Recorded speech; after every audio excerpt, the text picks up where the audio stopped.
ગંભીરા બ્રિજની જે દુર્ઘટના ઘટી એ અનુલક્ષીને સરકારશ્રીએ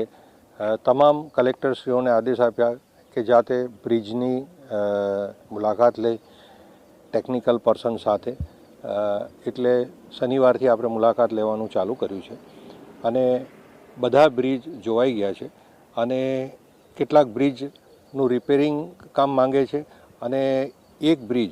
કે જે 66 વર્ષ જૂનો છે એ ટેકનિકલી એને સ્ટેબિલિટી રિપોર્ટ ન આવે ત્યાં સુધી અમોએ જાહેરનામા બહાર પાડીને તાત્કાલિક અસરથી બંધ કર્યો છે. બીજા પણ ડેડિયાપાડા નેત્રંગ તરફના અને મોવી તરફના કુલ 6 બ્રિજ આપણે બંધ કર્યા છે અને એને ડાયવર્ઝન આપ્યું છે. રિપેરિંગની વાત કરીએ તો સરકારશ્રીએ તાત્કાલિક ધોરણે એ રિપેર કરવા માટે જણાવ્યું છે અને આપણે રિપેરિંગ પણ ચાલુ કરી દીધું છે. આ જિલ્લામાં કેટલાક નેશનલ હાઈવેના અને નેશનલ હાઈવે ઓથોરિટી ઓફ ઇન્ડિયાના આ 2 પ્રકારના બ્રિજ છે, એમને પણ પોતાનું રિપેરિંગ કામ ચાલુ કરી દીધું છે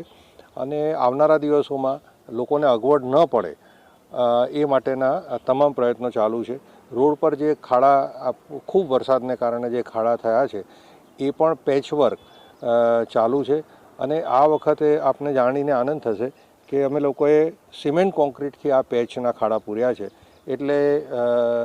લાંબો સમય સુધી ચાલે અને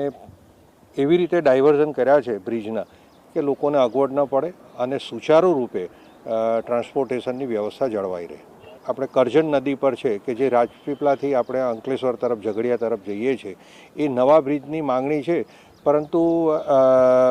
એક્ઝિક્યુટિવ એન્જિનિયરશ્રીએ જણાવ્યું છે કે આ બ્રિજ ઓલરેડી મંજૂર થઈ ગયેલો છે અને એ પાઇપલાઇનમાં છે એટલે લગભગ 4 થી 6 મહિનાની અંદર એ નવો બ્રિજ પણ ચાલુ થઈ જશે.